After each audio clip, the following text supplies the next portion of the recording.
በራሳቸው ሰው ነው የምላችሁ። ሌላ እንግዳ ሰው መጥቶ አይደለም የገደላቸው። ሌላ አዲስ የሆነ ሰው መጥቶ አይደለም ደማቸውን ያፈሰሰው። እዛው የራሳቸው ሰው አብረው ያደጉ፣ አብረው የበሉ፣ አብረው የጠጡ፣ አብረው ለመትረፍም ጭምር ቃሉን ያሰሙ የነበሩ። እውነት ክርስቲያን ስንሆን የምንሸለመው ታዲያ ምን ይመስላችኋል? ስለ ክርስቶስ መሞት ካልሆነ በቀር ሌላ ምንም ነገር ሊደረግ አይችልም። በየትኛው ጊዜ ነው ክርስቶስን ስለሰበኩ በእውነትም ጭምር ከእግዚአብሔር ጋር አብረው ስለኖሩ ተብለው መሬት የተሸለሙ፣ ቤት የተሸለሙ፣ መኪና እያሽከረከሩ የሄዱ ክርስቲያኖች ነበሩ እንጂማ እንደዛ ብንሆን ኖሮ ማን ያሰቃየን ነበር? ማን ይገለን ነበር? ማን እንደፈለገ ሰይፍ እያነሳ አንገታችን ሊያሳርፍብን ነበር? ማንም። ነቢያት ጥፋት ኖሮባቸው አልነበረም የተገደሉት። ነቢያት ክፉ ነገር ተናግረው አልነበረም። ነቢያት ሟርት ተናግረው አልነበረም የተገደሉት። እውነት ስለተናገሩ፣ በእውነት ስለኖሩ ሰው ክፋትን መርጦ እግዚአብሔርን ከማየት ይልቅ እነሱ ግን እግዚአብሔርን አይተው ደግን ነገር በመምረጣቸው ነበረ ዋጋ የከፈሉት የነበሩ። ለምንኖርባት መሬት ከኛ አልፈን ለሌላውም ጭምር እግዚአብሔርን ማየት እንዲችሉ ምክንያት መሆን ስላለብን ስለዛ ብቻ ተብለን እንታረዳለን። ስለዛ ብቻ ተብለን እንገደላለን። ስለዛ ብቻ ተብለን ዋጋ እንድንከፍል እንደረጋለን።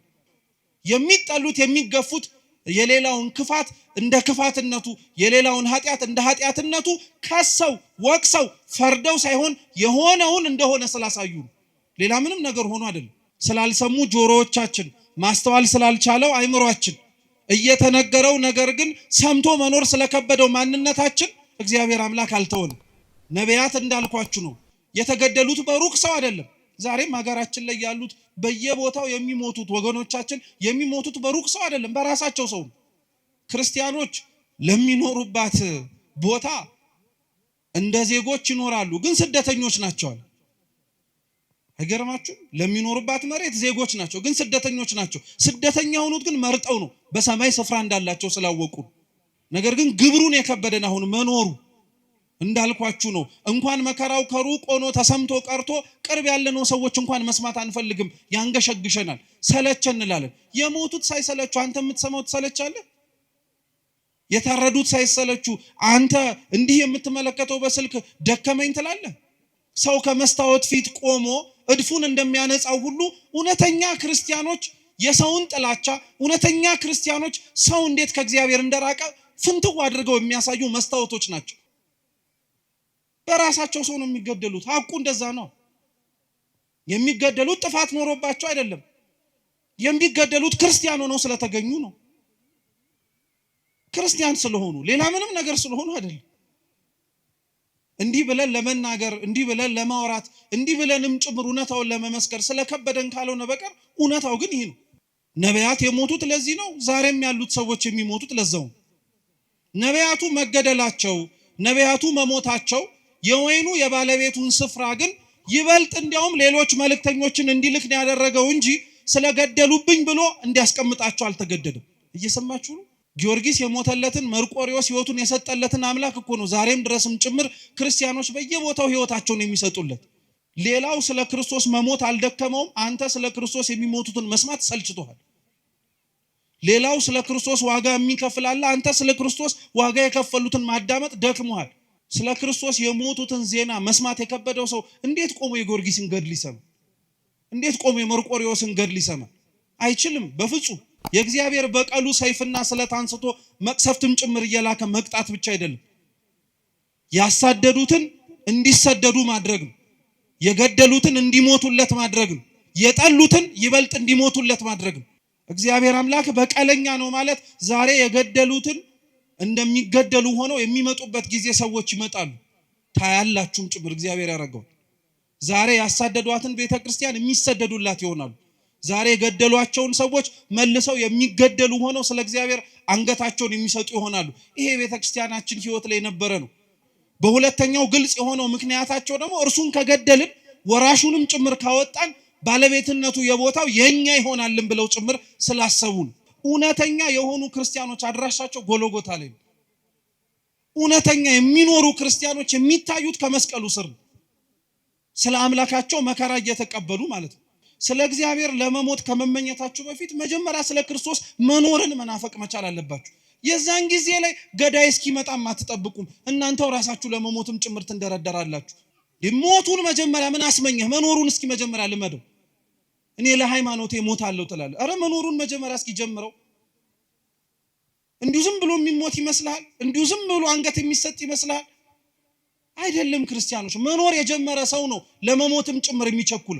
ያፈረስናቸው ህጎች በሙሉ የናድናቸው ስርዓቶች በሙሉ ችግር የለም ብለን ገሸሽ ያደረግናቸው የቤተ ክርስቲያን ህይወቶች በሙሉ ዛሬ መተው ዋጋ እያስከፈሉን ያሉት እነሱ ናቸው። እንደተሰበከልን ያልኖር ነው፣ እንደተነገረን ያልፈጸም ነው፣ እንደምንሰማው ለመኖርንም ጭምር ያልፈቀደንና ያልወደድን ማለት ነው። አሁን እንኳን በዚህ ሁሉ ውጣ ውረድ አሁን እንኳን ባለንበትና በምንሰማው መልካም ባልሆነ ዜና ውስጥ እንኳን ሆነን እኮ እንደው ስለ ራሳችን ብለን መቀየር እንኳን ቢከብደን ስለ ቤተ ክርስቲያን ብለን እንኳን እኮ አንገትም አንደፋነን እኛ።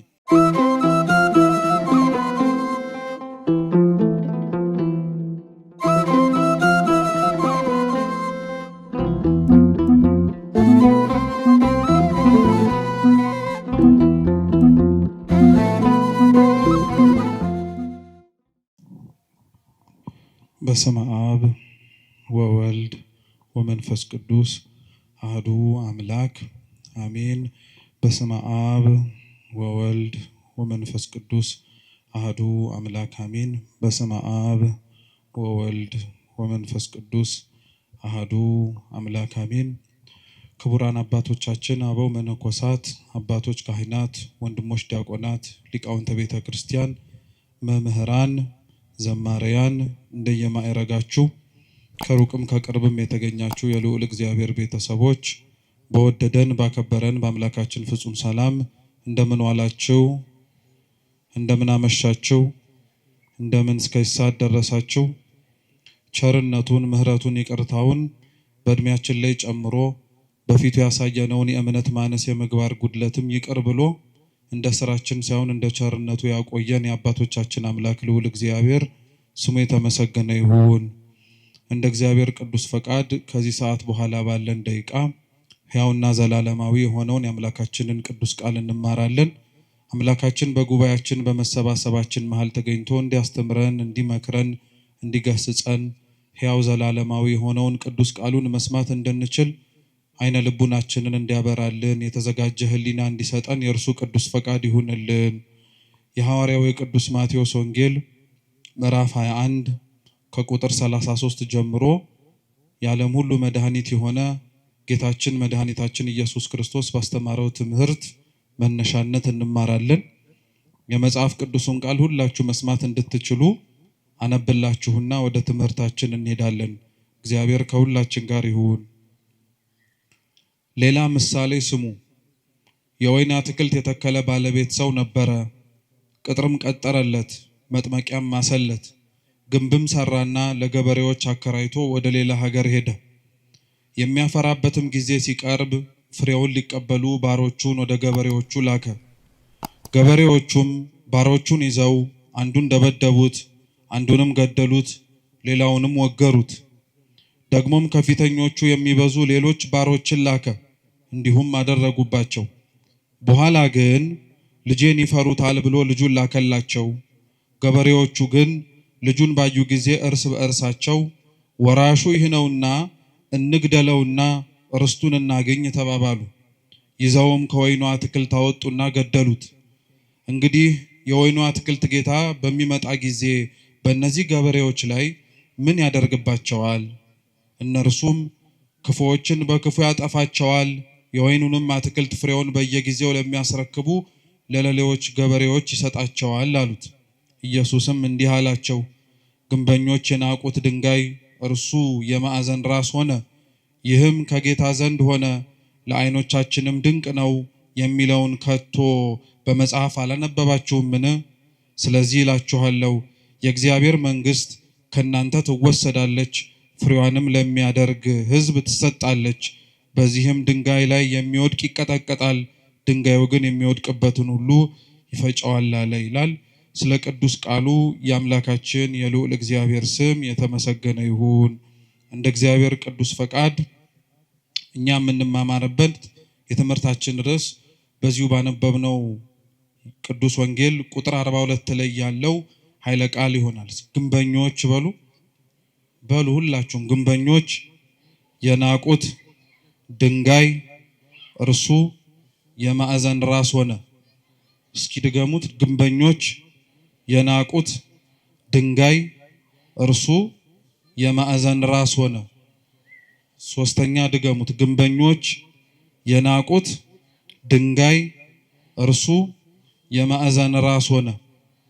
በዚህ ኃይለ ቃል መነሻነት ያነበብነውን ወንጌል መነሻ አድርገን እንማራለን። አምላካችን በጉባኤያችን ተገኝቶ እንዲያስተምረን እንዲመክረን የእርሱ ቅዱስ ፈቃድ ይሁንልን። እንደ ሌሎቹ የወንጌል ክፍሎች ሁሉ አምላካችንና መድኃኒታችን ኢየሱስ ክርስቶስ ይህ ያነበብነው ቃሉን ለሚሰሙት ሰዎች ያስተማረው ትምህርት ነው። ይህንኑ የተነበበው ምሳሌ የማርቆስ ወንጌል ምዕራፍ 12 እና የሉቃስ ወንጌል ምዕራፍ 20 ላይም ጭምር ተጽፎ ይገኛል። ጥቂት ከሆኑ የሐሳብ ልዩነቶች ባለፈ መሰረታዊ በታሪክ ደረጃ ምንም የሚለያይ ሐሳብ አይኖረው። አንድ የወይን አትክልት ስፍራ የነበረው ሰው እንደነበረ ለወይኑ አትክልት ስፍራ የሚያስፈልገውን ነገር በሙሉ እንዳደረገለት በኋላም ደግሞ ያደረገለትን የወይኑን ስፍራ ፍሬውን ለመቀበል ሰዎችን እንደላከ እነዛም የተላኩት ሰዎች በየተራቸው ፍሬውን ለመቀበል ሲሄዱ እንደተገደሉ በመጨረሻም ደግሞ ልጁን እንደላከና ልጁን ደግሞ ሲያዩ ይበልጥ እንደተናደዱና እንደተበሳጩ ልጁንም እንደገደሉት ጭምር ይናገራል። ይህ አሁን ያነበብነው የቅዱስ ወንጌል ክፍል እንዳልኳችሁ ጌታችን መድኃኒታችን ኢየሱስ ክርስቶስ ቃሉን ይሰሙት ለነበሩት ለሕዝብ ያስተማረው ትምህርት ነው። ጌታችን ኢየሱስ ክርስቶስ በዋነኝነት ቃሉን በሚያስተምርባቸው ስፍራዎች ላይ ለሚገኙት ሰዎች በሙሉ ትምህርትን ያስተላልፍ የነበረውና የሚሆኑ ነገሮች ከመሆናቸው በፊት አስቀድሞ ያዘጋጃቸው የነበረው ክፉዎች ከክፋታቸው እንዲጠበቁ፣ መልካሞች ደግሞ ክፉዎች በሚያደርጉት ስራ ላይ እና በድርጊታቸው በመነሳት ተስፋ ቆርጠው የሚመጣውን ክብርም ጭምር እንዳያጡ ነው። እግዚአብሔር አምላክ ክፉዎች በክፋታቸው እንዲቀጥሉ አይፈልግም። ልቡና ሰጥቷቸው ማስተዋሉንም ጭምር ታድለው ራሳቸውን በንስሐ እንዲመልሱ ከሚመጣው ክፋትም ጭምር ራሳቸውን መጠበቅ እንዲችሉ ይፈቅዳል። እንዲሁ የሚያደርገው አምላካችን ደግሞ ደጎች ሆነው ደግሞ መከራውን ለሚቀበሉ፣ ደጎች ሆነው ደግሞ ስቃዩንም ጭምር ተሳታፊ ለሚሆኑት ደግሞ እንደጠሩት የአምላካቸው ድምፅ ዝምታው ቢዘገይባቸው ዋጋ እንደሌላቸው መስሏቸው በሃይማኖታቸው በጽናታቸውም ጭምር እንዳይገኙ ሊያደርጋቸው ከሚችለው ነገር በሙሉም እንዲሸሹም ወይም እንዲቆጠቡም ጭምር ይፈልጋል። እግዚአብሔር ትምህርትን ያስተምር የነበረው ነገሮች ከመሆናቸውም በፊት ይሄ ነገር ይሆናል፣ ያ ነገርም ሊመጣ ይችላል እያለ ያስተምር የነበረው ለዛ ነው። ይሄም ያነበብነው የመጽሐፍ ቅዱስ ክፍል ነገሮች ከመሆናቸው በፊትና ከመፈጸማቸው በፊት የተነገረ ትንቢት ነው። ይሄ ትንቢት ልዩ የሚያደርገው ምንድነው? ትንቢቱ በሐዲስ ኪዳን ይነገር እንጂ ነገሮች ከመፈጸማቸው በፊት ይሄንኑ ትንቢት ግን አምላካችን ኢየሱስ ክርስቶስ አስቀድሞ በነቢያት ላይ አድሮ ያስተማረውን ትምህርት መነሻ በማድረግ ነው ያስተማረው። ትላንት ያልነበረ ዛሬ ላይ የሚጀመር፣ ትላንት ያልተነገረ ዛሬ ላይ ደግሞ እንደ አዲስ የሚነገር ምንም ነገር አይኖርም። ስለዚህ ጌታችን ኢየሱስ ክርስቶስ ትላንትና በነቢያቱ ላይ አድሮ ሲያስተምር የነበረው እርሱ እንደሆነ ያውቁ ዘንድ ስለፈለገ ይሄ የወይን አትክልት ስፍራ የሚለውን ምሳሌ አድርጎ ሊያስተምራቸው ፈለገ። ይህንን ምሳሌ ለመጀመሪያ ጊዜ ላይ የተናገረው ይህንንም ትምህርት በማስተማርም ጭምር ጌታችን መድኃኒታችን ኢየሱስ ክርስቶስን የመሰለው ነቢዩ ኢሳይያስ ነው። ነቢዩ ኢሳይያስ በትንቢተ ኢሳይያስ ምዕራፍ 5 ከቁጥር 1 ጀምሮ አምላካችን ልዑል እግዚአብሔር ያስተማረውን ይህንኑ የወይን አትክልት ስፍራን ምሳሌ መስሎ አስተምሮበታል። ይሄ የወይን አትክልት ስፍራ ቅጥር የተማሰለት፣ መጭመቂያ የተዘጋጀለት፣ በኋላም ደግሞ ማማ ተዘጋጅቶለት እየተጠበቀ የነበረው ኢሳይያስ በኦሪቱ የተናገረለት የእስራኤል ሕዝብና እስራኤላውያን ናቸው። እግዚአብሔር አምላካችን ለወይኑ አትክልት ስፍራ ባለቤት እንደነበረውና እንዳልኳችሁ ለሚያስፈልገው ነገር በሙሉ ለስፍራው እንዳሟላ ሲናገር ነቢዩ ኢሳይያስ ደግሞ በትንቢት መጽሐፉ ምዕራፍ 5 ቁጥር 1 ላይ ከዛ የበለጠ ሌላ ትርጉም እንዳለው ደግሞ ይናገራል። እርሱም ምንድነው? እግዚአብሔር አምላክ የወይን አትክልት ስፍራ ለተባለችው ለእስራኤል ቅጥርን መማስ፣ አጥርን መስራት፣ ማማንም ሰርቶ ገበሬዎችንና ሰራተኞችን ቀጥሮ መንከባከቡን ትኩረት አድርጎ የተናገረ ብቻ ሳይሆን ኢሳይያስ ምንም ነገር እንዳላጎደለባትም ጭምር ይናገራል። ይወዳት ለነበረችው ስትሰቃይ ከስቃይ ላወጣት፣ ክፉ ሲሆንባት ፈጥኖ ለደረሰላት ለሕዝቡ እግዚአብሔር አምላክ ይሄንን ስፍራ ብቻ ሳይሆን ከስፍራውም የላቀውን ምንም ያጎደለባት ነገር እንደነበረ ይናገራል። መጽሐፍ ቅዱስ ለእስራኤልና ለእግዚአብሔር ያላቸውን ግንኙነት በተለያየ መንገድ አድርጎ ነው የሚናገሩ። በተለይ ደግሞ ምንም እንዳላጎደለባት ነብዩ ኢሳይያስ የተናገረውን ግልጽ የሚያደርገው እግዚአብሔር እስራኤልን እንዴት እንደሚያያትም ጭምር ስናውቅና ስንረዳ ነው። እስራኤል የመረጣት እግዚአብሔር ሕዝቡን የሚመለከተውና ያየው የነበረው በአንድ መጽሐፎቻችን ዙሪያ ላይ ስትመለከቱት በዚሁ በኢሳይያስ መጽሐፍ ላይ እስራኤልን እንደ ሙሽራ ወይም እንደ ሙሽሪት አድርጎ እርሱ ደግሞ እንዳጫት እንደ ሙሽራ አድርጎ ነበር ይመለከት የነበረው። ስለዚህ እግዚአብሔር አምላክ ሙሽራይቱ ለሆነችው ለእስራኤል ይቀናላት ነበር።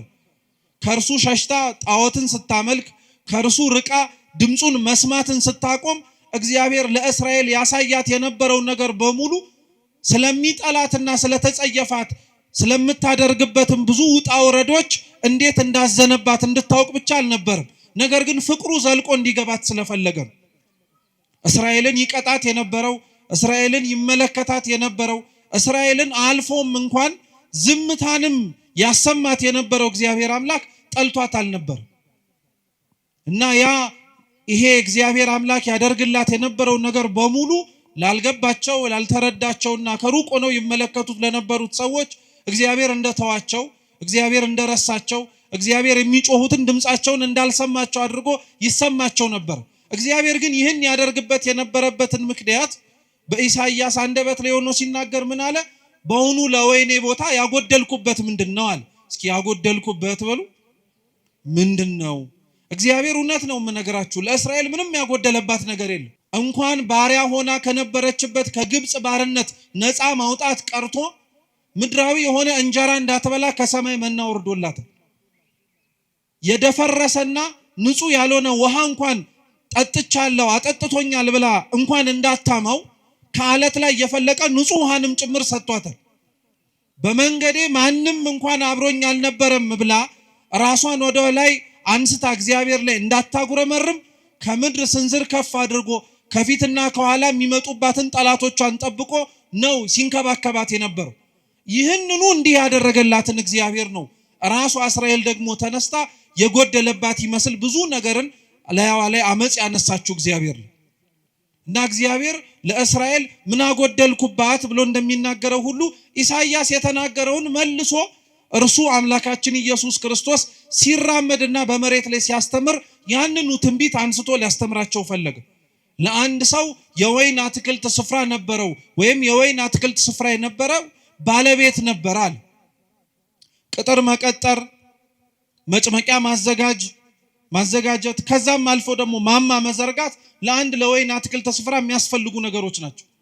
መቼም አንድ ሰው ገበሬም እንኳን ሆኖ ዘር የሚዘራው መሬቱ መቀበል እንደሚችል ዘሩን ለማሳየት እርሱም ደግሞ ይቀበላል ብሎ ለመናገር አይደለም።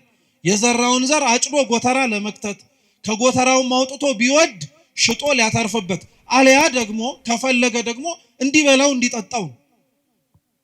የወይኑ አትክልት ስፍራ ባለቤትም ቅጥር የቀጠረለት ምንም አይነት ነገር መጥቶ ፍሬውን እንዳያጨናግፍበት ነው። መጭመቂያ ያዘጋጀለት ወይኑ ሲደርስ አገልግሎቱ ተጨምቆ እንዲጠጣ ተጨምቆ የወይን ጠጅ መሆን እንዲችል ለማድረግ ነው። እየሰማችሁ ነው።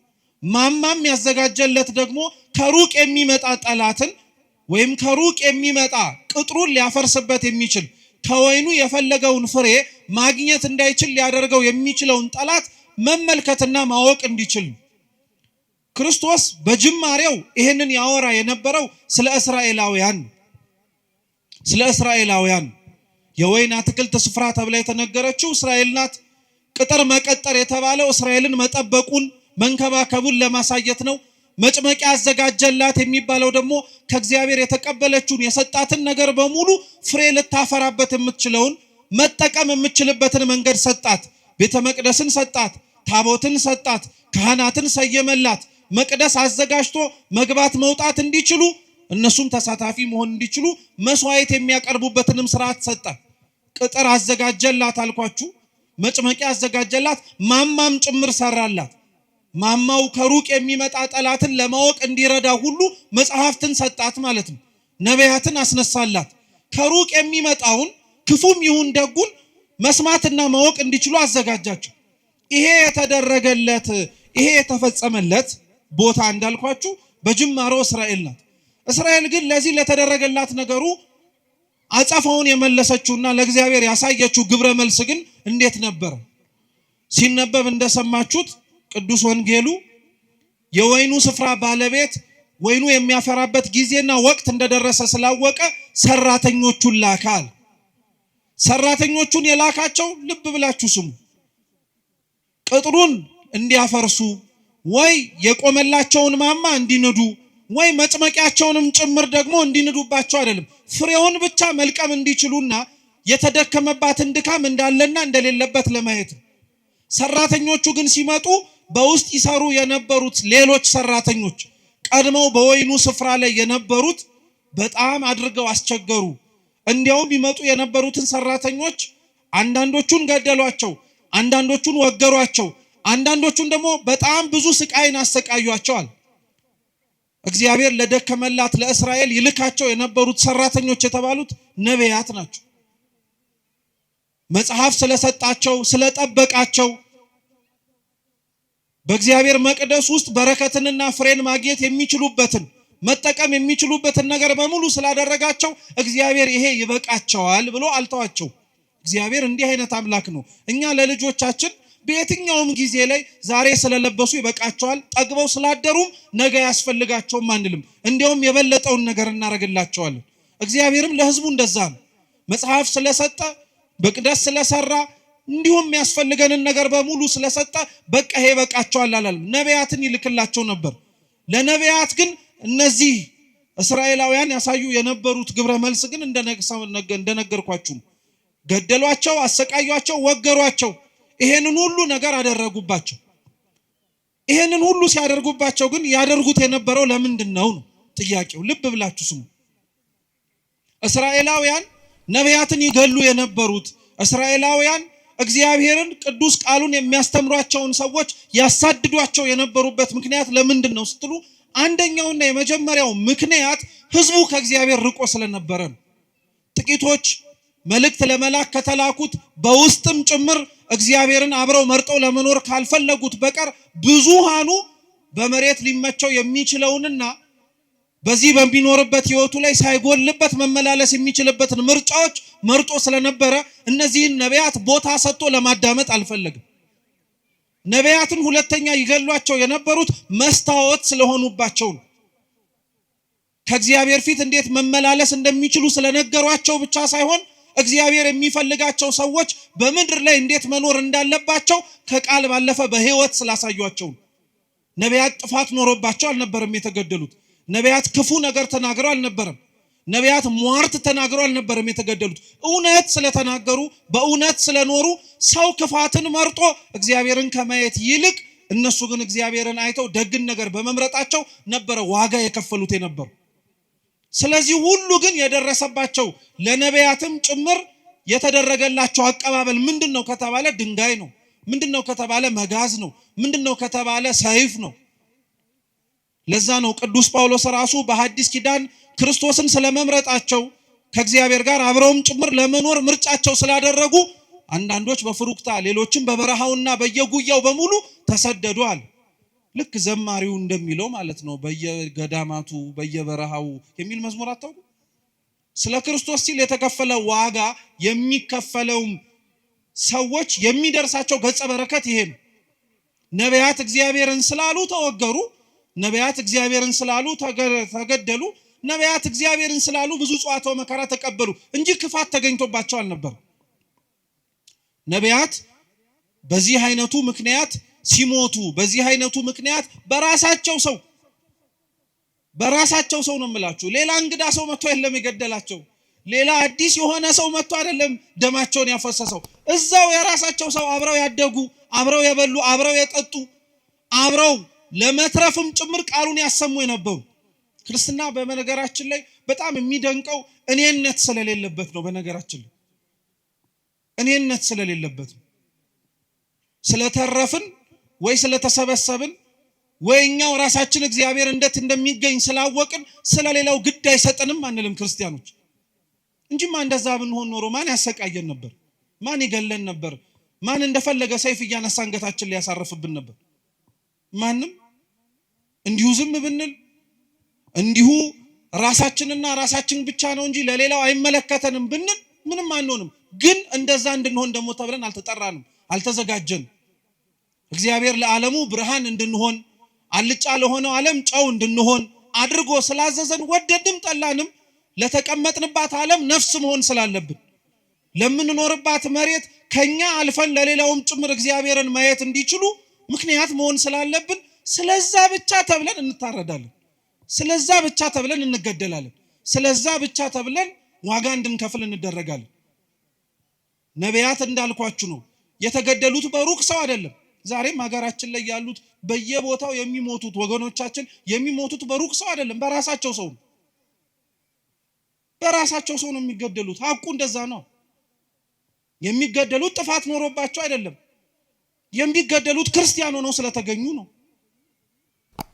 ክርስቲያን ስለሆኑ ሌላ ምንም ነገር ስለሆኑ አይደለም። እንዲህ ብለን ለመናገር እንዲህ ብለን ለማውራት እንዲህ ብለንም ጭምር እውነታውን ለመመስከር ስለከበደን ካልሆነ በቀር እውነታው ግን ይሄ ነው። ሌላ ካለ እንግዲህ እግዚአብሔርም ያውቃል፣ ጊዜም ጭምር ግልጽ ያደርገው። ካልሆነ በቀር ግን ሌላ ምንም ምክንያት የለው። ገዳዮቻቸው የሚገሏቸው ነቢያትን ለምን ነበር አልኳችሁ እኮ ራሳቸውን ስለሚያዩባቸው ነው። ሰው ከመስታወት ፊት ቆሞ እድፉን እንደሚያነጻው ሁሉ እውነተኛ ክርስቲያኖች የሰውን ጥላቻ፣ እውነተኛ ክርስቲያኖች ሰው እንዴት ከእግዚአብሔር እንደራቀ ፍንትው አድርገው የሚያሳዩ መስታወቶች ናቸው። የሚጠሉት የሚገፉት የሌላውን ክፋት እንደ ክፋትነቱ የሌላውን ኃጢአት እንደ ኃጢአትነቱ ከሰው ወቅሰው ፈርደው ሳይሆን የሆነውን እንደሆነ ስላሳዩ ነው። ሌላ ምንም ነገር ሆኖ አይደለም። ነቢያት እግዚአብሔርን ስለተናገሩ የደረሰባቸው ድንጋይ ከሆነ ነቢያት የደረሰባቸው እግዚአብሔርን ስለተናገሩ ሰይፍና ስለት ከሆነ ዛሬ እዚህ ላይ የምንኖረው ክርስቲያኖች እውነት ክርስቲያን ስንሆን የምንሸለመው ታዲያ ምን ይመስላችኋል? ስለ ክርስቶስ መሞት ካልሆነ በቀር ሌላ ምንም ነገር ሊደረግ አይችልም። በየትኛው ጊዜ ነው ክርስቶስን ስለሰበኩ በእውነትም ጭምር ከእግዚአብሔር ጋር አብረው ስለኖሩ ተብለው መሬት የተሸለሙ ቤት የተሸለሙ መኪና እያሽከረከሩ የሄዱ ክርስቲያኖች ነበሩ? እንዲያውም ያንን ነገር የተጸየፉት ነበር እንጂ ነበሩት ሹመት ሽልማቱን የጠሉት ስለ ክርስቶስ ሲሉ ስለከፈሉት ዋጋ መሬታዊ የሆነ ስጦታ ሊሰጣቸው ሲል አንፈልግም፣ ይሄው እግዚአብሔርን ያስረሳናል፣ ጥቅሙ በኋላ ላይ መልሶ እግዚአብሔርን እንድንዘነጋው ያደርገናል ብለው የሸሹ ናቸው እንጂ የኛን ኗኗር ግን እውነቱን ስትመለከቱት ስለኖርነው ክርስትና ወይም ለመኖር ስለሞከርነው ክርስትና ዋጋውን ብድራቱን እንዲሁም ደግሞ ገጸ በረከቱን መካፈል የምንፈልገው ከፊት ለፊታችን ስለሚመጣብንና ስለሚደረግብን መከራ አይደለም። ተውት፣ መከራው ቀርቶ መከራ መስማት እንኳን አንፈልግም። እኛ ቢቻል ብንዘምር፣ ቢቻል ብናጨበጭብ፣ ቢቻል እልል ብንል፣ ቢቻል የደረሰባቸውን ሰዎች ደረሰባቸው ብለን እንዲሁ ዝም ብንል ጥሩ ነበር። ግን እግዚአብሔር ይመስገን እውነት ለመናገር ማስተዋል የሚችሉ አሳቢ የሆኑ አባቶች እናቶች ስላሉን ነገር እንዳንረሳ የደረሰብንንም ጭምር እንዲሁ ዝም ብለን ወደ ኋላ እንዳናደርግ ስለሚያደርጉን። ነቢያት የሞቱት ለዚህ ነው። ዛሬም ያሉት ሰዎች የሚሞቱት ለዛው። ነቢያቱ መገደላቸው፣ ነቢያቱ መሞታቸው የወይኑ የባለቤቱን ስፍራ ግን ይበልጥ እንዲያውም ሌሎች መልእክተኞችን እንዲልክ ነው ያደረገው እንጂ ስለገደሉብኝ ብሎ እንዲያስቀምጣቸው አልተገደደም። እየሰማችሁ ነው? ነቢያቱ ስለሞቱበት እግዚአብሔር አምላክ ነቢያትን አልልክም አላለም። የላካቸው የሱ እውነተኞቹ መልእክተኞች ዋጋ ከፍለው ደማቸውን ለሱ ስላፈሰሱ ከዚህ በኋላ ደም መፍሰሳቸው ይቆማል፣ እኔ ማንንም አልልክም፣ የሆኑት እንደሆኑት ይሁኑ ብሎ አልተዋቸው።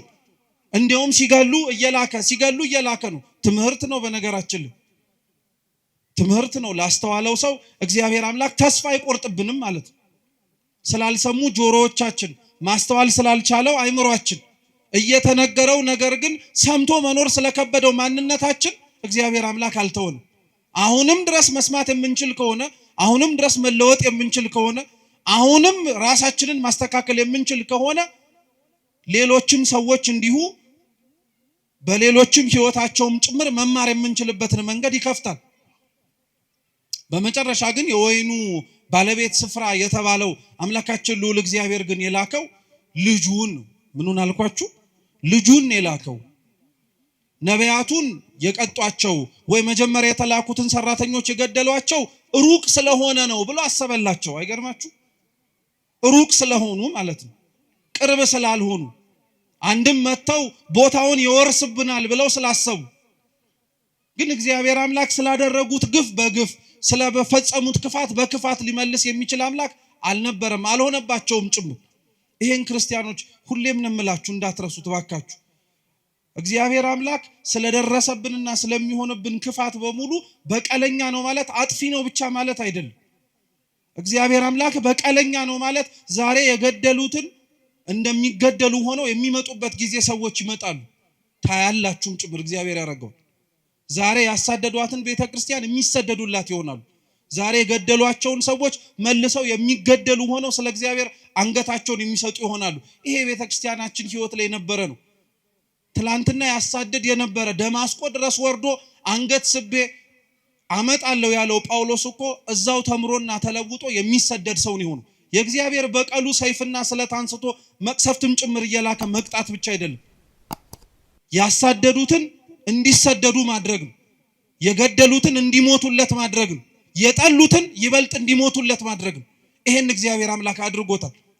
መድኃኔዓለም አምላካችን ይሄንን ፈጽሞታል። እንኳን ሩቅ ለሆኑት ሰዎች ቀርቶ ነው የምላችሁ፣ ከደሙ ንጹህ ነኝ እንኳን ብሎ እጁን ታጥቦ አሳልፎ ለሰጠው ጲላጦስ እንኳን እግዚአብሔር አምላክ በቀሉን የተበቀለው እሱን በመቅሰፍ አይደለም፣ የሞተውና የገደለውን ምክንያት እንዲሆን ያደረገውን ክርስቶስን አምኖት በስሙ እንዲሞት ሰማዕትን ያደረገው።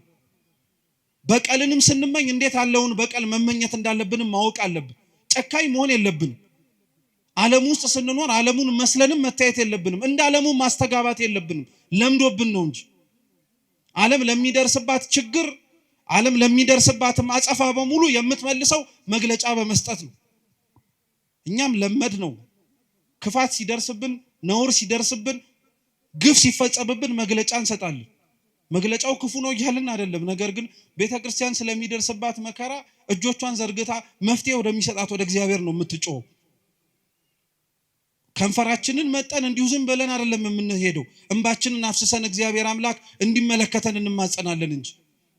ዓለም ላይ ስንኖር ክርስቲያኖች እንደ ዓለምማ መሆን የለብን። በልተን ጠጥተን አግብተን ወልደን ልንኖር እንችላለን። ነገር ግን ያንን ሁሉ ስናደርግ ለምን እንደምናደርገው ማወቅ አለብን። እውነቴን እንደምላችሁ ክርስቲያን መሆናችን ትርጉም አልባ መሆን የለበትም በፍጹም። አሁን እንደዛ ስለሆንን ነው እንጂ ትርጉም አልባ መሆን የለበትም። ቅዱስ ጎርጎርዮስ ክርስቲያኖች በዓለም ሲኖሩ ስለሚያደርጓቸው ነገሮች በሙሉ ሲናገር ምን እንዳለ ታውቃላችሁ? ክርስቲያኖች ለሚኖሩባት ቦታ እንደ ዜጎች ይኖራሉ፣ ግን ስደተኞች ናቸው። አይገርማችሁ? ለሚኖሩባት መሬት ዜጎች ናቸው፣ ግን ስደተኞች ናቸው። ስደተኛ ሆኑት ግን መርጠው ነው፣ በሰማይ ስፍራ እንዳላቸው ስላወቁ። ቀጠለ ቅዱስ ጎርጎርዮስ ክርስቲያኖች በምድር ሲኖሩ ይነግዳሉ፣ ያተርፋሉ፣ ይበላሉ፣ ይጠጣሉ። ያን የሚያደርጉት በምድር ስለኖሩ ብቻ ነው። ነገር ግን ሁሉንም ደግሞ ይንቁታል። በቃ ክርስቲያን መሬት ላይ ሲኖር ክርስቶስ በመሬት ላይ ሲኖር ያደረገውን ነገር በሙሉ እያደረገ ለመኖር ራሱን ነው ማዘጋጀት መቻል ያለበት። እንደዛም ሆኖ ነው መሰራትምና ማደግ ያለበት። እንደዛ መሆን እንድንችል እግዚአብሔር ሁላችንንም በቸርነቱ ይርዳን። ስሙን መሸከሙንማ ሁሉንም ተሸክመነው።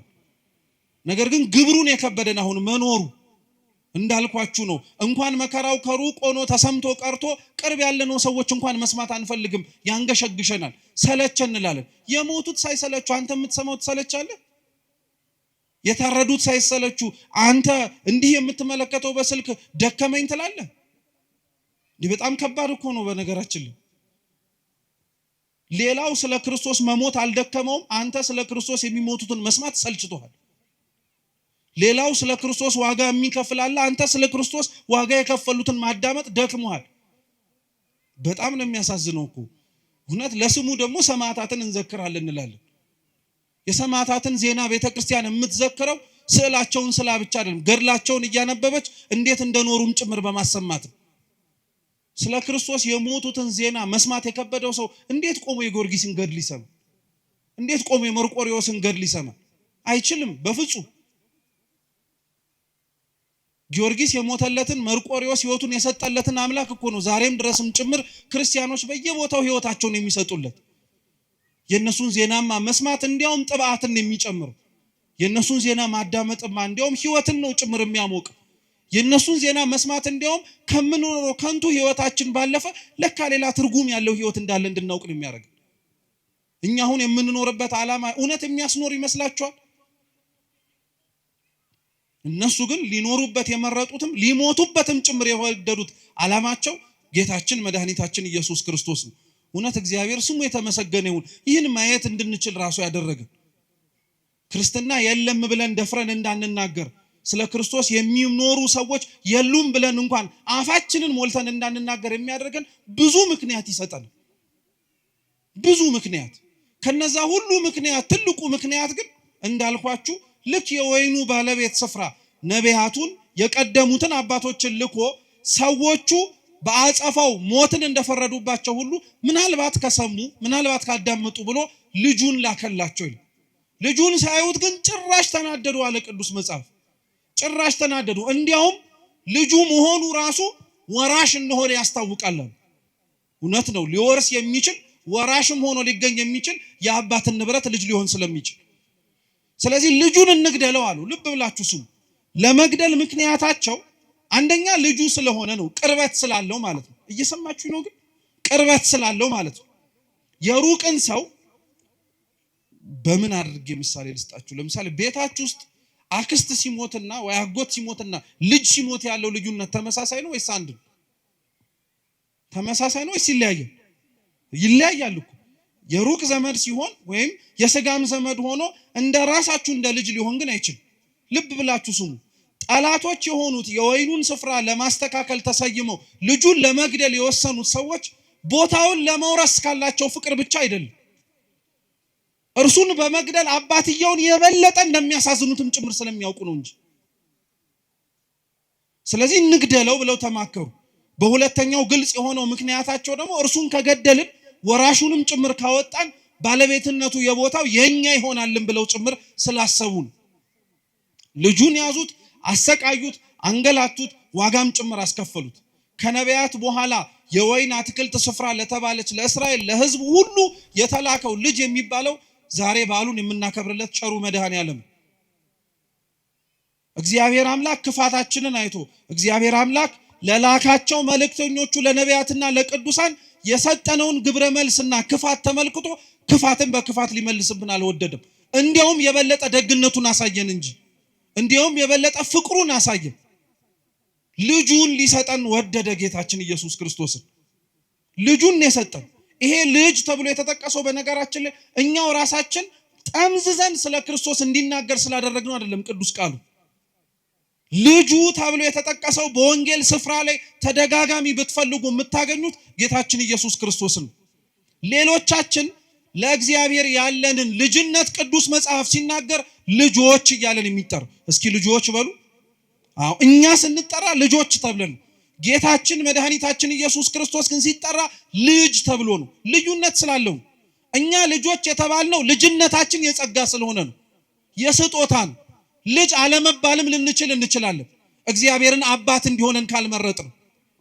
ጌታችን ኢየሱስ ክርስቶስ ግን ልጅ ተብሎ ሲጠቀስ የባህሪ ልጅነት ነው። ማንም ሊነጥቀው የማይችል ማለት ነው። ማንም ሊወስድበት የማይችል ልጁ ተብሎ የሚጠቀሰው እርሱ ነው። ጌታችን ኢየሱስ ክርስቶስ ሲጠመቅ የባህሪ አባቱ እግዚአብሔር አብ በሰማይ ሆኖ ሲናገር ሲመሰክር የመሰማ ነው።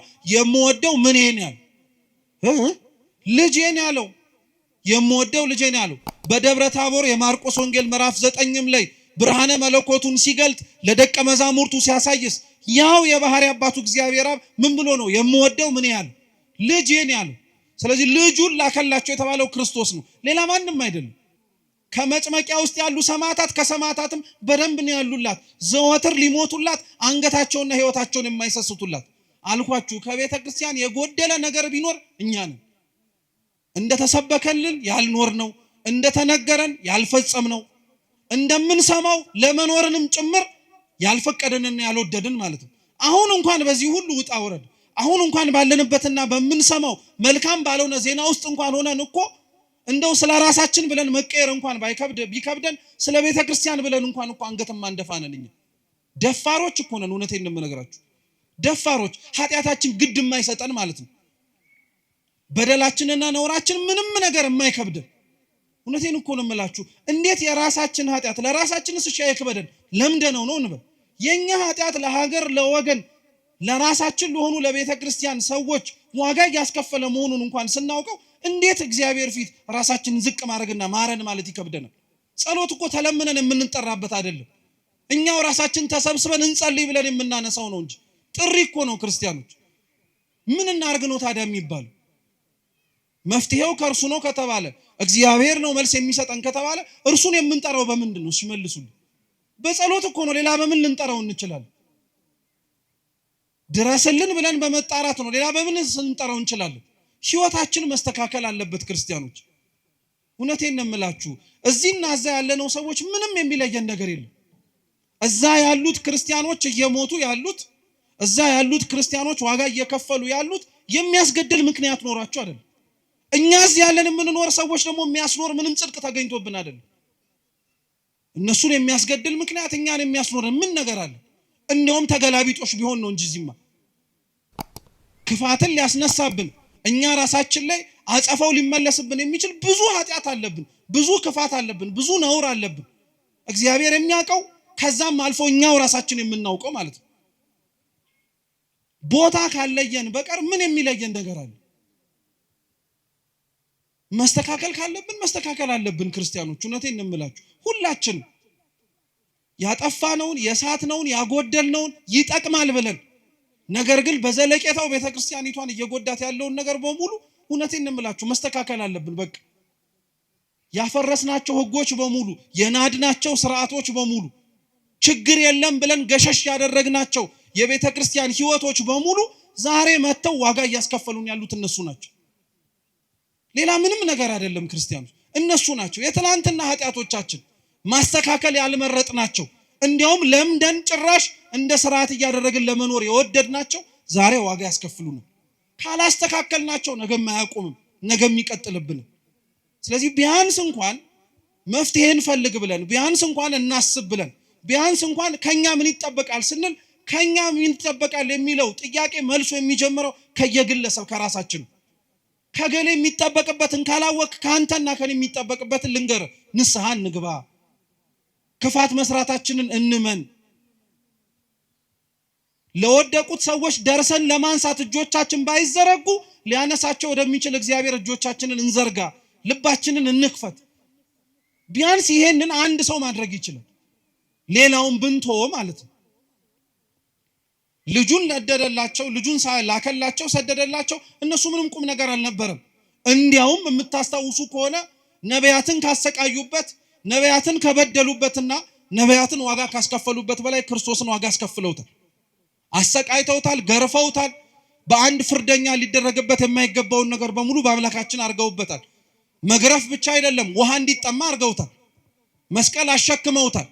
ራቆቱን እርቃኑን ሆኖ ሀፍረት እንዲሰማው አድርገውታል። ሰው ሁሉ ማየት እንዲችል፣ ሰው ሁሉ መመልከት እንዲችል በመስቀል ላይ ከፍ አድርገው ሰቅለውታል። እውነተኛ የሆኑ ክርስቲያኖች አድራሻቸው ጎልጎታ ላይ ነው። እውነተኛ የሚኖሩ ክርስቲያኖች የሚታዩት ከመስቀሉ ስር ነው። ስለ አምላካቸው መከራ እየተቀበሉ ማለት ነው። እኔ ክርስቲያኖች ስለ እግዚአብሔር ቢያንስ እንኳን እምላችሁ ስለ ስሙ መሞት ቢከብደን ስለ ስሙ መኖር እንዴት ይከብደን? ቤተ ክርስቲያን ሆነን እግዚአብሔር ጋር አብረን መኖር የምንችልበት ጥሪ እየተሰማ ቅዳሴ እየተቀደሰ ቅዱስ ቁርባን እየተሰጠ የንስሐ አባቶች ቆመው በቅዱስ ቤተክርስቲያን ቅጥር ግቢ ውስጥ እያሉ ሞቱን መጀመሪያ ምን አስመኘህ? መኖሩን እስኪ መጀመሪያ ልመደው። እኔ ለሃይማኖቴ ሞታለሁ ትላለህ። አረ መኖሩን መጀመሪያ እስኪ ጀምረው። እንዲሁ ዝም ብሎ የሚሞት ይመስልሃል? እንዲሁ ዝም ብሎ አንገት የሚሰጥ ይመስልሃል? አይደለም ክርስቲያኖች፣ መኖር የጀመረ ሰው ነው ለመሞትም ጭምር የሚቸኩል። እኛ እኮ ከሩቅ የሰማነው ሞት፣ ከሩቅ የሰማነው ሰይፍና ስለት እዚህ የሚመጣ እግዚአብሔር ነው የሚያውቀው። ማናችን እስከ መጨረሻው ድረስ ልንጸና እንደምንችል። መኖርን ያለመደ ሰው እንዴት ለመሞትም ጭምር ይቸኩላል? አልኳችሁ እኮ ክርስቲያኖች፣ ስለ እግዚአብሔር ለመሞት ከመመኘታችሁ በፊት መጀመሪያ ስለ ክርስቶስ መኖርን መናፈቅ መቻል አለባችሁ። የዛን ጊዜ ላይ ገዳይ እስኪመጣም አትጠብቁም። እናንተው ራሳችሁ ለመሞትም ጭምር ትንደረደራላችሁ። ለምን ይመስላችኋል ዘመነ ሰማዕታት ሲያበቃ መነኮሳት በረሃውን በሙሉ ያጥለቀለቁት? ሰይፍና ስለቱ ሲቀር የሰላም ዘመን መጣ ተብሎ በቆስጠንጢኖስ ሲታወጅ እኮ ደም ስለ ክርስቶስ ማፍሰስ በግድ ቀረ ብለው አገር ሰላም ብለው አልተቀመጡም። ሕይወታቸውን ለክርስቶስ አሳልፈው ስለሰጡ መከራውን ለመሳተፍ እንዲያውም የበለጠ ጭንቅ ወደሚገኝበት ወደ በረሃው እየሸሹ ገቡ እንጂ ሰማዕትነቱ ሲቀር ሰማዕትነቱ እየቀረ ሲመጣ ምንኩስናው እያበበ እየሰፋ መጣ። ምክንያቱ ይሄ ነበር፣ ስለ ክርስቶስ መኖርን መናፈቅ ማለት ነው። ልጁ የሞተላቸው ልጁንም ጭምር እንዲሞት ከመላኩ በፊት መጀመሪያ እኮ ክርስቶስ አብሯቸው እንዲኖር ነው የተደረገው። እየሰማችሁ ነው? ክርስቶስ ከመሞቱ በፊት አብሯቸው ነበር አልነበረ? ነበረ፣ ኖሮ ነበረ። ሕይወትን እንዴት መመላለስ እንዳለባቸው አሳይቷቸው ነበር። ሕይወትን ካሳያቸው በኋላ ነው ሞትንም ጭምር ያሳያቸው እንጂ ሞትን አሳይቷቸው አልነበረም መጀመሪያ ያስደነገጣቸው። እኛም የሚመጣውን ሞት የምንፈራው መጀመሪያ መኖሩ ስለከበደን ነው። የሚከብድም ሆኖ አይደለም ስላልመረጥነውም ጭምር ነው። ማናችንም እውነቴን እንምላችሁ ክርስቲያኖች ቆመን አንቀርም። በአንድም ይሁን በሌላ መንገድ መሞታችን አይቀርም። ግን አደራ መርሳት የሌለባችሁ እንዲሁ ኖረን እንዲሁ እንዳንሞት ግን መፍራት አለብን። በጣም እንዲሁ ዝም ብለን መኖር እንዲሁ ዝም ብሎ መሞት አያዋጣም። ስንኖር የእውነት ለክርስቶስ መኖር መቻል አለብን። በቃ ስንሞትም ስለ እግዚአብሔር ብለን መሞት መቻል አለብን። በቃ እንደዛ መኖርን ነው መናፈቅ መቻል አለብን። ልጁን ሰደደላቸው። የሰደደውን ልጅ ደግሞ እንዳልኳችሁ ክርስቶስን ይበልጡኑ መከራ ያበዙበት፣ ይበልጡኑ ስቃይ ያበዙበት። ስለዚህ ምን ይደረጋል አላቸው። ጠያቂውን መልሶ ለራሳቸው ነው የጠይቃቸው በነገራችን። ስለዚህ የተሻለው ነገር አሉ ፈሪሳውያን። እያወቁት እኮ ነው ደግሞ መልሱን የሚሰጡት። እያወቀ ጥፋት የሚያጠፋ ሰው አለ ማለት ነው። አያችሁ፣ እያወቀ ማለት ነው፣ እየጠነቀቀ ምን እንደሚደርስ አጸፋውን እያወቀ በደል የሚበድል ሰው አለ። ልክ እንደኛ ክፉን በክፉ መንሳት አለበት። እንደሱ መነጠቅ አለባቸው። ፍሬውን መልሶ ሊሰጥ የሚችለው ጋር መሰጠት አለበት ተባለ። እውነት ነው። ግን እግዚአብሔር ቤተክርስቲያንን ከኛ ወስዶ ለማን ይስጣት ታዲያ? ክርስቲያኖች የወይን አትክልት ስፍራ ያልኳችሁ ቤተክርስቲያን ናት ብያችኋል። እነዚህ ሰዎች የወይኑን አትክልት ስፍራ ወስደህ አሊያ ደግሞ ሰራተኞቹን አስወጥተህ ትርፋማ ለሚሆንበት ሰው ነው መመላለስ ያለበት አለው። እንግዲያውስ እግዚአብሔር የኛን ከንቱነት አይቶ ቤተክርስቲያንን አይወስድብን። ትርፋማነታችን እስከየት ይመጣል? እሷ ከሄደች እኛንም አይነቅለን። በሌላ ቦታ ፍሬያማ ልንሆን አንችልማ። በዚህ ሳምንት ከግንቦት 23 ጀምሮ እስከ ፊታችን እሑድ ቤተክርስቲያን ስለ መንፈስ ቅዱስ ነው የምታስተምረው፣ ስለ ፍሬያማነት ማለት ነው። እግዚአብሔር በሕይወታችን ውስጥ ሲኖር ስለሚታይባቸው ነገሮች ማለት ነው። የወይኑ አትክልት ስፍራ ላይ የተተከሉት በሙሉ ፍሬያማ ሊሆኑ ግድ ነው። ቤተክርስቲያን ውስጥ ያለ ሰው በሙሉ ፍሬ ሊኖረው ግድ ነው። ስለ ክርስቶስ መኖርን ብቻ አይደለም ትዕግስት ሊኖረው ግድ ነው። እግዚአብሔር እኛን በታገሰ ልክ እኛም እሱን መታገስ አለብን፣ መለመን መቻል አለብን። እውነቴን የምላችሁ ክርስቲያኖች፣ እኛ በሕይወታችን ስንኖር ኃጢአት ስንሰራ በቅጽበት ያላጠፋን አምላክ እኮ ነው ዛሬ ስንጠራው ዝም አለ ብለን ደግሞ የምናጉረመርምበት። አንተ ስትጠራው ቶሎ መልስ ቢሰጥህ ማለት እኮ በተገላቢጦሽ ሳጠፋን በዛው ቅጽበት አጥፋኝ እንደማለት እኮ። ስለ ኃጢአት የታገሰ እግዚአብሔር ጸሎታችንንም እየሰማ ዝም ያለበት ምክንያት አለ። አቅም አንሶት አይደለም፣ ክብር ይግባውና እንደዛም ተብሎ አይነገርለትም። እውነቴን እንምላችሁ ክርስቲያኖች፣ ይህ ታሪክ ላይ ራሱ ቅዱስ ጎርጎርዮስ ሲያስተምር ምን ይላል መሰላችሁ? ለአንዳንዶች ይላል፣ ለአንዳንዶች በተለይ የወይኑ ባለቤት ስፍራ እግዚአብሔር መሆኑ እግዚአብሔር እንደመሆኑ ሁሉን አዋቂነቱን ቅዱስ ጎርጎርዮስ ሲናገርና ይጠይቃል። ይሄንኑ ጥያቄን እናንተን ልጠይቃችሁ እየሰማችሁ መሆን ማወቅ ስለምፈልግ፣ የተላኩት ሰራተኞቹ ከመላካቸው በፊት እንደሚሞቱ እግዚአብሔር ያውቃል አያውቅ? መልሱ እንጂ በሚገባ። ደግሞስ ሲልክ እንደሚሞት ያውቃሉ አያውቁ? ያውቃል እሱ። እሺ ጥሩ። ልጁንስ ሲልክ ለልጁ እንደማይመለሱና የባህሪ ልጁ ጌታችን ኢየሱስ ክርስቶስንም እንደሚገድሉትና እንደሚሰቅሉት ያውቃል አያውቅ? ለምን እያወቀ ይሄንን አደረገው ነው ጥያቄ። አቅም ስለሌለው ነው አይደለም። ወደፊት የሚመጣውንስ ነገር ስለማያውቅ ነው አይደለም። ያውቃል አላችሁኝ፣ ያውቃል፣ እውነት ነው። እግዚአብሔር አምላክ አቅም አንሶት አይደለም። ክፋት የሚሰሩ ሰዎች ክፋት ከመስራታቸው በፊት የሚሰሩትን ክፋት ያውቀዋል ጠንቅቆ፣ በደንብ አድርጎ ነው የሚያውቀው። ዝም የሚለው ክፋቱን የሚቀበሉት ሰዎች አንደኛ ከክርስቶስ ጋር በሞት ህይወታቸውን እንዲያሳምርላቸው ነው። ለቤተ ክርስቲያን ዘወትር ማህፀነ ለምለም ሆና ሰማዕታትን እንደምትወልድ እንድናውቀው ነው። ለኛ ክፋት የሚሰሩትን ሰዎች ክፋታቸው ውስጥ እያገባ ወደ ኋላ የማይመልሳቸውም አይደለም። አንዳንዴ ያረጋዋል እግዚአብሔር፣ ሌላውን ጊዜ ላይ ዝም ሊል ይችላል እግዚአብሔር። ዝም የሚለው ግን አልኳችሁ አቅም አንሶት አይደለም። ክፋቶችም የሚሰሩት ልክ ደግ እንደሚሰሩት ነፃ ፈቃድ አላቸው።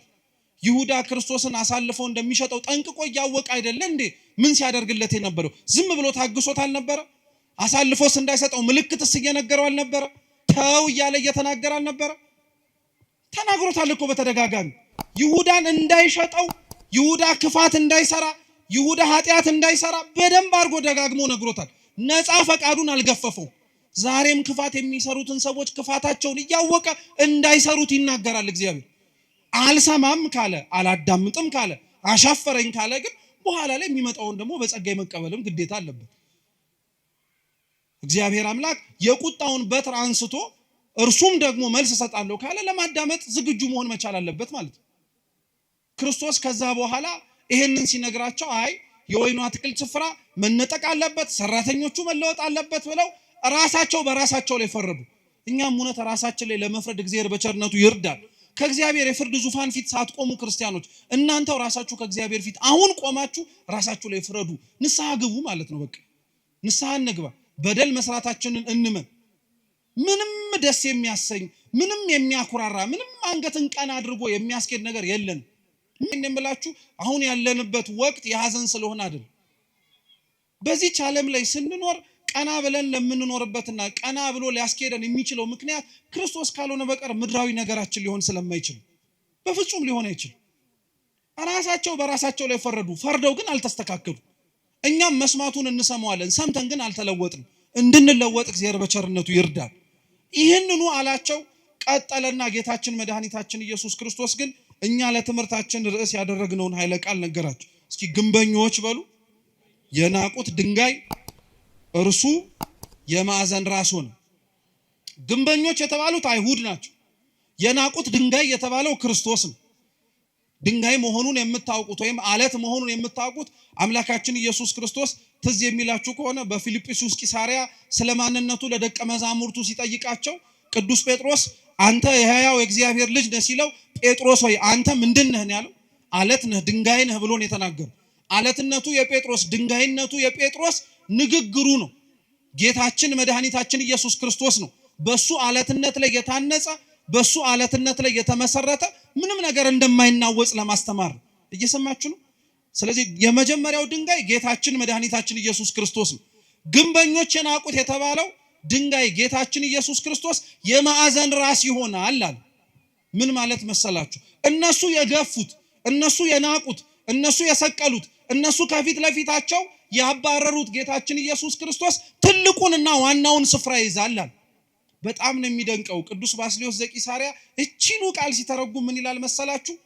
እነሱ የናቁት፣ እንዲያውም አብራችሁን በሉ፣ እነሱ የናቁት ክርስቶስ ልባቸውን ሲነግስበት፣ እነሱ ደግሞ የተናቁት የሰውን ሀብትና ንብረት ይዘው ተቀመጡ። አይገርማችሁም? የበለጠውን ነገር ክርስቶስ አገኘው፣ እነሱ የተናቀውን ነገር አገኙ። ዛሬም ድረስ ክርስቶስ የሞተለትን ክርስቶስ ደሙን ያፈሰሰለትን ሰው ንቆ ከነሱ የሚገኘውን ጥቅም ፈልጎ አይኖርም። ነውር ነው፣ ኃጢአት ነው። እነሱ ይበልጣሉ፣ ሰው ይበልጣል። ክርስቲያኖች ምንም ነገር ቢሆን ሰው ይበልጣል። የፈረሰ ቤተ ክርስቲያን ይሰራል፣ አይተናል። ክፋት ነውር በገነነበት በተለያዩ ዘመናት ላይ የጠፉብንን መቅደሶች እኮ ሰርተናል። እግዚአብሔር የተመሰገነ ይሁን። ግን የፈረሰውን ሰው መልሰን አግኝተነዋል። የሞተውን ሰው መልሰን ቀስቅሰን አንስተነዋል። አያችሁት? ሰው ይበልጣል ማለት ነው። ሰው ከፍ ያለ ትርጉም አለው ማለት ነው። ሰው ከፍ ያለ እኛ ልንረዳው ያልቻልነው በምን አይነት ሁኔታ ራሱ እግዚአብሔር እንድንረዳው ሊያደርገን እንደሚችል ጥያቄ ራሱ ሊፈጥር በሚችል መልኩ የበለጠ ትርጉም እንዳለው ማወቅ መቻል አለብን። ግንበኞች የናቁት ጌታችን መድኃኒታችን ኢየሱስ ክርስቶስ አይሁድ የናቁት እርሱ መሰረታዊውና ትልቁ ነገር ይሆናል አለ። እውነት ነው። እነሱ የናቁት ክርስቶስ፣ እነሱ የገፉት አምላካችን መድኃኒታችን ኢየሱስ ክርስቶስ ትልቅ ሆነ፣ ገነነ፣ ሰፋ። ገደልነው ሲሉ በሕይወት ኖረ፣ አጠፋነው ሲሉ ጭራሽ ገነነ። የሚያመልኩትን የሚከተሉትን ተማሪዎቹን በተናቸው ሲሉ እንዲያውም ጭራሽ በጰራቅሊጦስ እጅግ እጥፍ ድርብ ሆኖ 3000 ክርስቲያኖች ወደ ቤተክርስቲያን ገብተው ጭራሽ የቤተክርስቲያን ጉባኤ ሰፋ። አንደኛው ትርጉም እርሱን ልብ ብላችሁ ስሙ። ሁለተኛው ግን ይሄ አሁን ያነበብኩላችሁ የመጽሐፍ ቅዱስ ክፍል እቤት ገብታችሁ ከፍ ብላችሁ ብታነቡት ታሪኩ ከጌታችን ከመድኃኒታችን ከኢየሱስ ክርስቶስ ቤተ መቅደሱን ካነጻበት ታሪክ ጋር አብሮ የተያያዘ ነው። እየሰማችሁ ነው?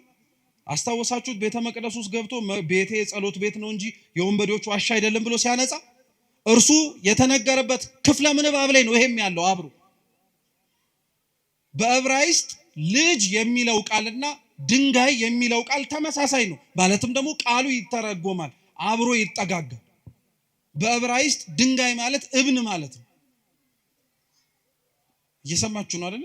እብን ማለት ነው። ልጅም እንደዚሁ በአቻ በቃል በድምጸታ በኩል ተቀራራቢ የሆነ ትርጉም እንዳለው ምሁራን ይናገራሉ። እና ይሄንኑ ቃል ሲተረጉሙት ምን ይላል? ግንበኞች የናቁት ድንጋይ የተባለው አንድም ክርስቶስ ነው ይላሉ፣ አንድም አካሉ የሆነች ደግሞ ቤተክርስቲያን ናት ይላሉ። እየሰማችሁ ነው? ግንበኞች የናቁት ድንጋይ የማዕዘን ራስ ይሆናል አይደል የተባለው። የተገፋችው ቤተክርስቲያን መግነኑ አይቀር። የፈረሰችው ቤተክርስቲያን ነገ ተሰርታ ከፍ ብላ መታየቱ አይቀር። የናቋት ቤተክርስቲያን ተመልሰው ተንበርከከው ይቅርታ እንደሚጠይቋት አይቀርም። ምንም ጥርጥር የለም። ይሄው ክርስቶስ አሳይቶናል። እርሱን የናቁት በኋላ ላይ ክብሩን እንዳዩት ሁሉ ዛሬም ቤተክርስቲያንን የናቋት ነገ ላይ ክብሯን ከፍ ብላ ይመለከቷታል። አንገታችንን መድፋት ያለብን ስለራሳችን ኃጢአት፣ አንገታችንን መድፋት ያለብን ስለራሳችን በደል ነው እንጂ በክርስቶስ በደሙ የተዋጀች ቅድስት ቤተክርስቲያን ምንም አትሆን፣ ምንም አትሆን። ትላንትና የነበሩት ያሰቃዩት፣ ያንገላቷት፣ ዋጋ ያስከፈሏት በሙሉ የሉም። ዛሬ እርሷ ናት ያለች። ዛሬም ድረስ ቤተክርስቲያን ውስጥ ያለን ሰዎች ማወቅ መቻል ያለብን ይህንኑ ነው። ክርስቲያኖች ያ ማለት ግን ቸልተኛ፣ ያ ማለት ግን ለዘብተኛ፣ ያ ማለት ግን እንቅልፋም መሆን አለብን ማለት አይደለም። መጸለይ አለብን፣ መበርታት አለብን፣ መጠንከር መቻል አለብን። ቤተክርስቲያናችንን ችግር ደርሷል ኑ ድረሱ ተብሎ ደውል እስኪደወልልን መጠበቅ የለብንም።